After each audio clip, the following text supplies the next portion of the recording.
Assembly సీట్లు ఎన్ని ఇచ్చినా పర్వాలేదు కానీ పార్లమెంటు సీట్లు మాత్రం గణనీయంగా అంటే జనసేన కన్నా ఒకటో రెండు ఎక్కువ కావాలని చెప్పేసి పట్టుబట్టి మరీ తీసుకునే ప్రయత్నం చేస్తుందట భారతీయ జనతా పార్టీ. అందుట్లో భాగంగానే సూచాయిగా కొన్ని సీట్లు అయితే అట్టిపెట్టారట. అవేంటయ్యా అంటే అరకు, రాజమండ్రి, రాజంపేట, హిందూపూర్, తిరుపతి, నర్సాపురం.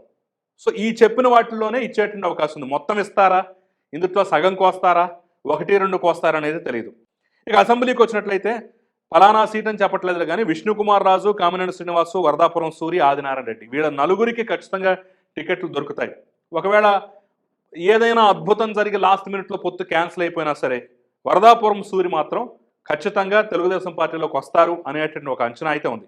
మరి ఆదినారాయణ రెడ్డి పరిస్థితి తెలియదు కానివ్వండి, విష్ణుకుమార్ రాజు అలాగో బీజేపీలోనే ఉంటారు. ఇక కామినేని శ్రీనివాస్ పరిస్థితి చెప్పక్కర్లా, ఆయన పోటీ చేస్తారా లేదనేటటువంటి డైలమా స్టిల్ కొనసాగుతుంది. అయినా సరే ఆయన కోసం కైకలూరు సీట్ అయితే అలా అట్టిపెట్టి ఉంచారు.